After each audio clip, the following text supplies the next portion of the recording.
Hello and welcome to the 50-cent tour of Monday, June 17th, 2013. Hey, it's Monday again. Happy Monday, or Blue Monday as the case may be. Waiting for the new Fulford to come out for the week, and it hasn't yet. So when it's late, I always like to tell myself that he's waiting for some really good breaking news that's just about to break. You can share my fantasy if you want. Wake Up World antibacterial agent in common household products shown to weaken the heart and muscles. And I just want to remind everybody, there are a lot of natural cleaning products. There's 5-Star Soap in Oakland, and Alex, they advertise on InfoWars. They have, laundry products and personal products and things of that nature.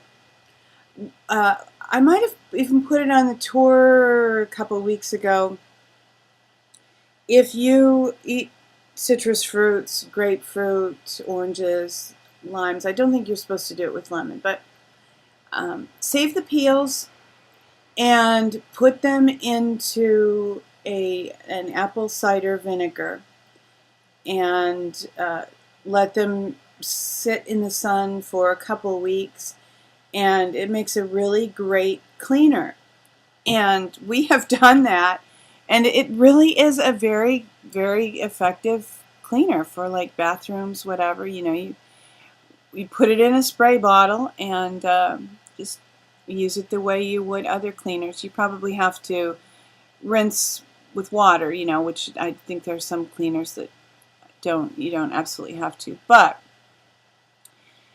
there are ways to avoid these toxic chemicals, and we just have to become aware of them.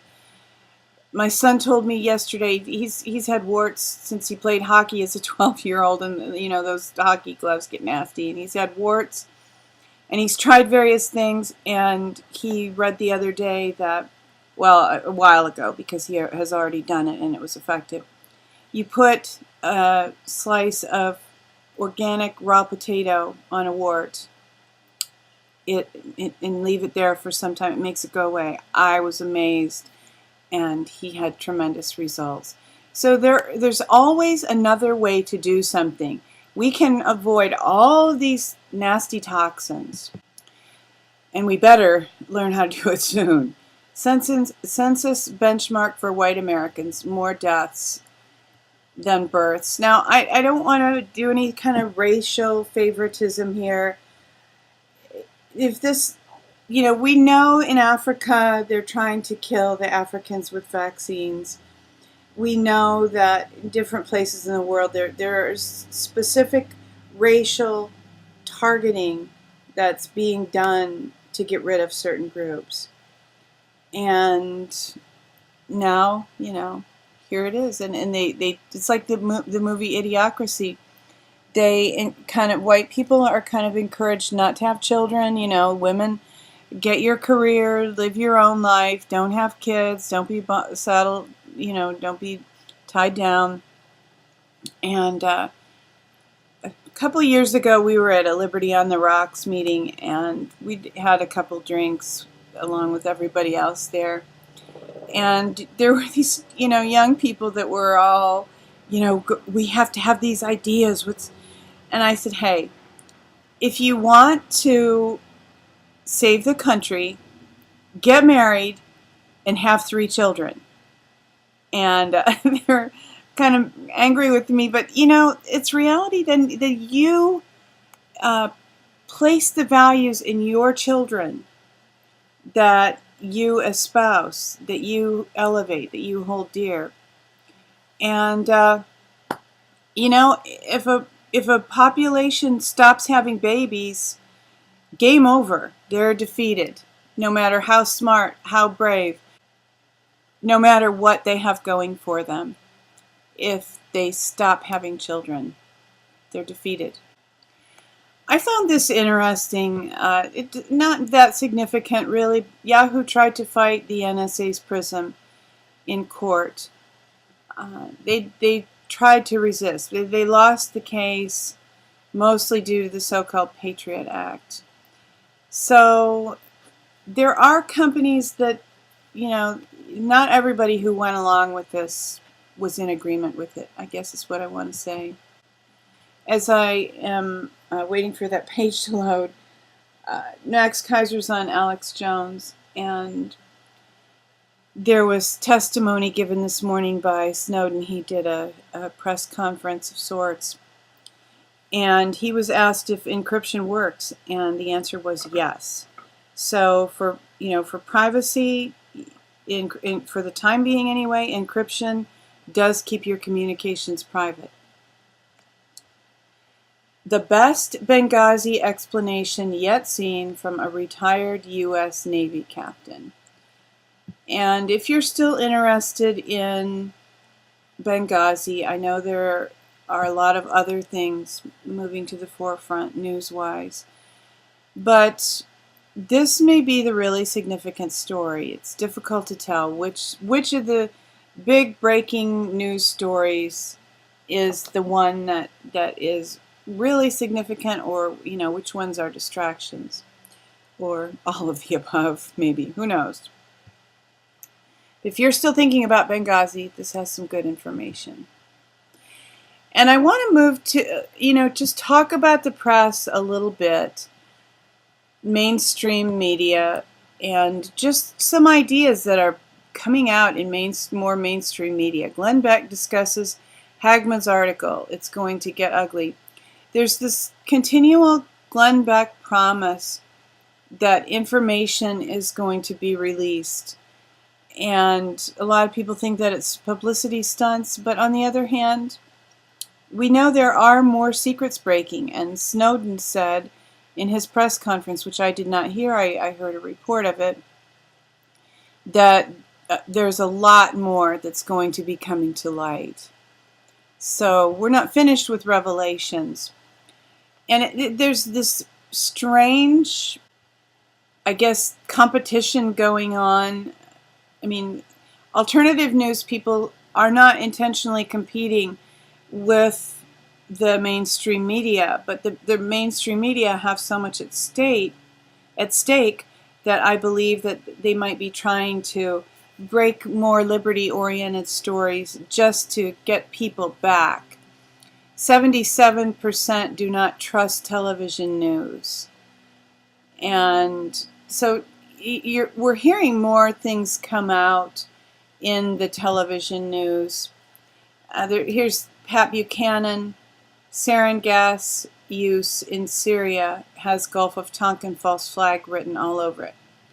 So here's Pat Buchanan in the mainstream media, who's, very well-known guy, talking about false flag use of these gases in Syria. So some of these things, it's really interesting how these more and more things are becoming revealed. And here's Fox News admit FBI have been involved in 17 false flag terror events. And, Judge Napolitano is great. A lot of people I know believe he's the real deal, and I believe he's the real deal too. Here we just, how remarkable is this? I mean, on Fox News. And I believe they probably have an angle. But no matter what's going on, at least more people are becoming aware of some of these issues that people like Alex Jones and David Icke have been screaming about for years.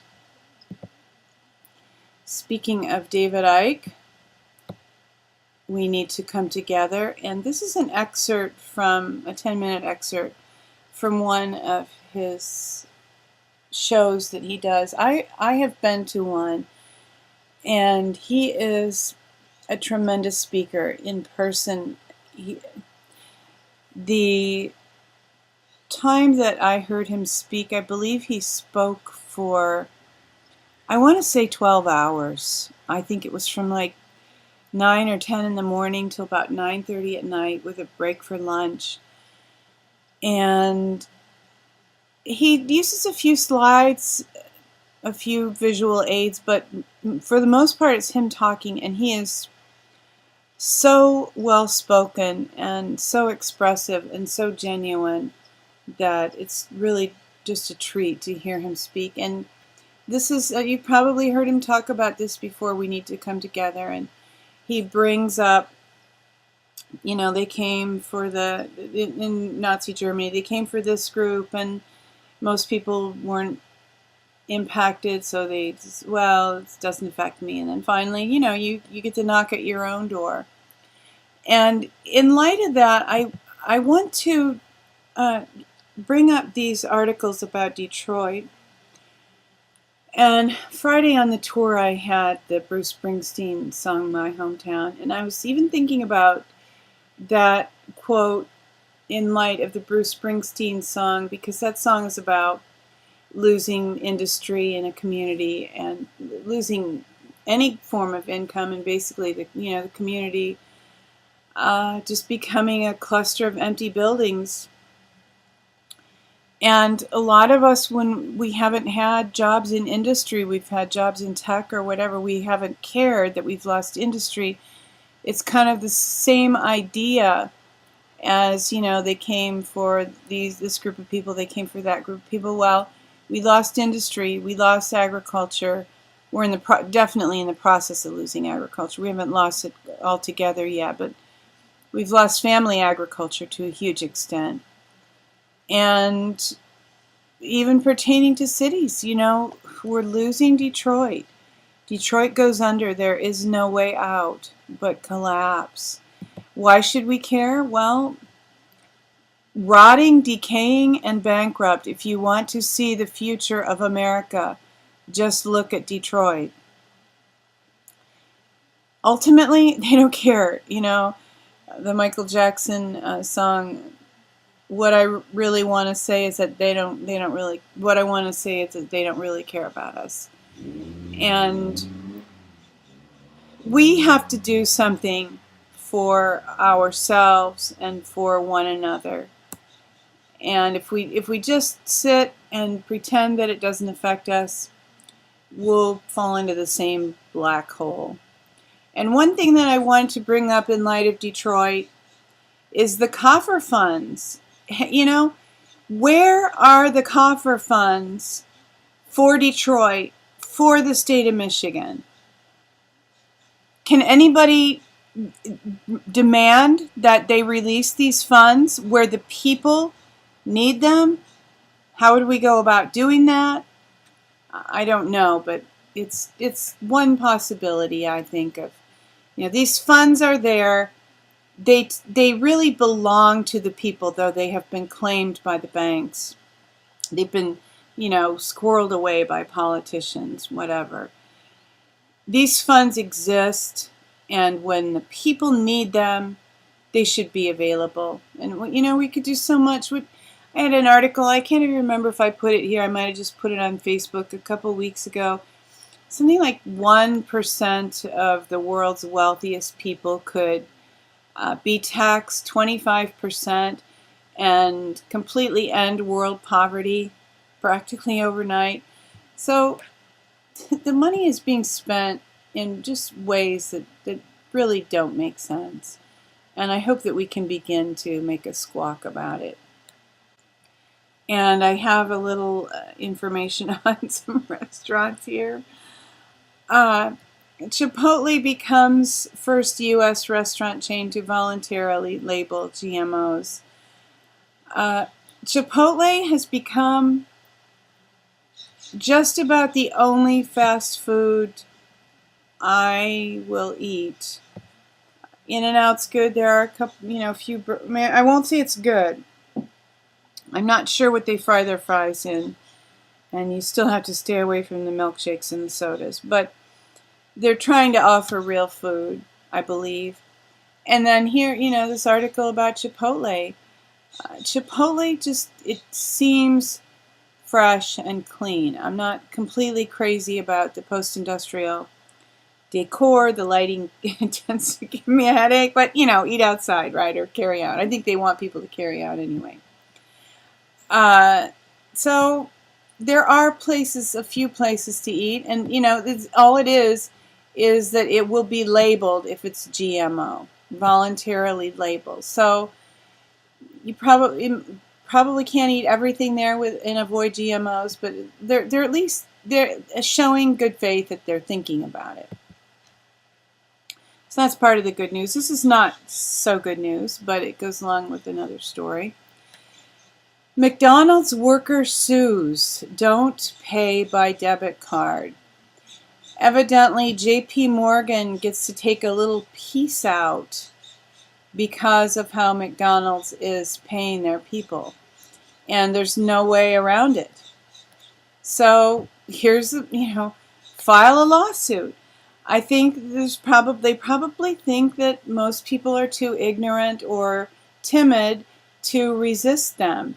But if we can begin to follow lawsuits, class action suits, whatever, it's not about us making money, although, there's certain cases where we should be compensated. I think when somebody commits suicide because of being hounded by the IRS, they should get millions upon millions, in my humble opinion. I'm telling you what I really think. And the good news pertaining to McDonald's is McDonald's closing all restaurants in Bolivia as nation rejects fast food. So hopefully, let's Americans begin to reject fast food as well. And on that note, it's probably lunchtime or maybe past lunchtime where you are. I hope that you have some good choices. The Daily Tour is a presentation of She Who Will Walk in the Dark Productions, and we do thank you for joining us for today's tour. The dawn is coming. Weeping may endure for a night, but joy comes in the morning. Hoping that you will have a great week coming up, that you will love one another, take care of yourselves, and insist on liberty. Don't be a doormat.